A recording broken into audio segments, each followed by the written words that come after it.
Faisal Salum Feitoto hakika ni kiungo mshambuliaji wa Tanzania anayefukuziwa na timu nyingi, ingawa hivi sasa yupo katika klabu yake ya Azam FC na anaendelea kufanya vizuri ndani ya kikosi hiko cha kocha Taus Rashid Taus. Lakini tetesi hizi haziachi kumhusisha Faisal Salum Feitoto kuchukuliwa na timu nyingine kutoka katika klabu ya Azam. Timu hizo nyingine ni ndani ya Tanzania, nyingine ni nje ya mipaka ya Tanzania. Baadhi yake zinazohusishwa sana na Feitoto mpaka sasa ni pamoja na Wekundu wa Msimbazi Simba, ambao kila mara tetesi haziachi kumhusisha Feitoto na Wekundu wa Msimbazi Simba kwenda kuimarisha eneo lao la kiungo cha ushambuliaji ili kujiongezea makali kwa kikosi hicho cha kocha Fadu Davis. Lakini mbali na Wekundu wa Msimbazi Simba, wengine wanaohusishwa na Faisal Salum Feitoto. Ndio mtazamaji wa Mbwaduke Stats Sport Next Level, tambua kwamba sisi tunapewa nguvu kubwa na Wahenga Aluminium. Hawa ni wataalamu wa milango na madirisha ya aluminium pamoja na PVC, lakini pia wanafanya finishing kwenye jengo lako la kulifanya lionekane na mvuto wa hali ya juu, imara na madhubuti. Wahenga Aluminium wanakupa huduma pia kufanya hii finishing ya jengo lako, halafu unalipa kidogo kidogo.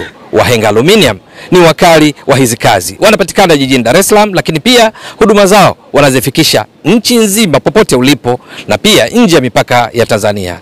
Muhimu tu wasiliana nao kupitia nambari za simu unaziona hapo ili kuona namna gani utachangamkia huduma hizi za Wahenga Aluminium, wakali wa hizi kazi. Ni pamoja na Kaizer Chiefs mara kadhaa, timu hii ambayo inafundishwa na kocha wa zamani wa Yanga aliyekuwa akifanya kazi pamoja vizuri sana na Feitoto. Huyu ni Nasreddin Nabi. Lakini timu nyingine ni pamoja na Mamelodi Sundowns, hii haijiacha kuzungumzwa mara kwa mara. Timu nyingine zinatoka kule kaskazini mwa Afrika, zikiwamo timu kama Wydad ilishahusishwa mara kadhaa, Wydad Casablanca, timu kama Pyramids ilishahusishwa na kadhalika na kadhalika. Alimradi tu timu zipo nyingi, mpaka timu yake ya zamani Yanga ambayo aliondoka kwa mikiki kulikweli kujiunga na Azam, nayo ni miongoni mwa zile zinatajwa. Lakini mara zote wenyewe Azam wamekuwa wazi sana kwamba hata mara moja huwa hawana tabia ya kuzuia wachezaji wao kuondoka. Alimradi tu yeyote anemhitaji mchezaji wao basi afike mezani kwao, wazungumze, wakubaliane, halafu biashara inaweza kufanyika. Wao si aina ya timu ambazo zinawekea kiwingu, zinawazuia wachezaji wake.